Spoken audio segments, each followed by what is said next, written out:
पहियन से गइल बड़ी झगड़ा वगैरह क के करा घर ना लड़ाई झगड़ा होला जाके बुला लिया दुल्हनिया के ना हो बड़ा बदमाश हो गइल बा रोज हमारी माई से लड़ती है इतना बदमाश हो गइल बा ना ओकर मन बिगड़ गइल बा जा दे भाई दू गो लइका बार से रोता से खाना पानी टाइम से बनबे ना करी रौरा बना पाए वही हमनी के बना लिया जी लेकिन उनको बुलावे ना जाए ए बाबू जा बुला लिया वो ना या उ मन के पढ़ल बिया उ अपने से गइल बिया अपने से आई और लइका के मुंह झुरा गइल बा जाए तो वही हमनी के रह लिया जी लेकिन उ खुद आई तो आई हम ना जाए लइका के स्कूल भेजे के बिहान फोन करी जाके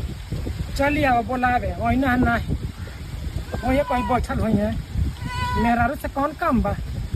मजा मारत है इन्हें उन्हें अरे देखी ना